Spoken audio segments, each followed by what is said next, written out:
Indiana is an absolute buzzsaw. They just massacred Alabama. They beat Ohio State. They've already beat Oregon in Autzen Stadium. If you told me they run through Oregon again, they go and they win a national title, I would not be even a little bit surprised. And I think right now, not only do they have to be a favorite, they have to be the clear favorite. I usually overreact on Sundays, but hey, the college football playoff got played on a Wednesday and a Thursday, so here I am overreacting on a Friday. That being said, teams that have a bye now 1-7. It is not an overreaction to say that that is a disadvantage in that one singular game. It was always going to be the case. No injuries is nice. Not losing in the first round is nice, but you're probably going to tackle worse. You're probably going to sustain blocks worse. You're probably going to have more penalties. You're probably going to have more ball security issues.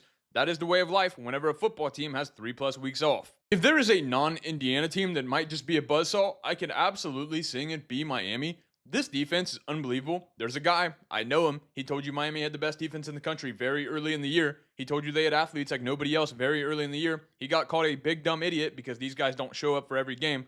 Not his fault. Ohio State fans are going to hate this. Mario Cristobal reminds me so much of Urban Meyer. Gets his team ready for every single big game. But yeah, you will randomly lose to Virginia Tech, SMU, Louisville. That being said, the team they beat, Ohio State, a little bit overrated. There was a lot of talk about how they're so separated from the rest of the field. It's Ohio State than everybody else.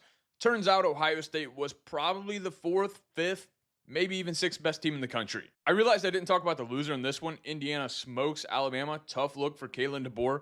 Not really sure what that contract extension is going to look like or how long they want it to be. Alabama has an 89% blue chip ratio. Indiana has an 8% blue chip ratio.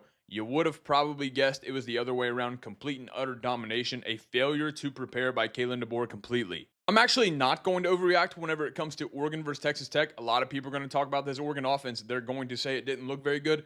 I'm here to tell you they were playing conservative on purpose because they saw what their defense was able to do to Texas Tech, and clearly that was allow 0 points, and clearly that was the recipe to winning. I think that this Oregon offense has another gear that they could kick it in if they really wanted to. They were able to run the ball much better in the second half.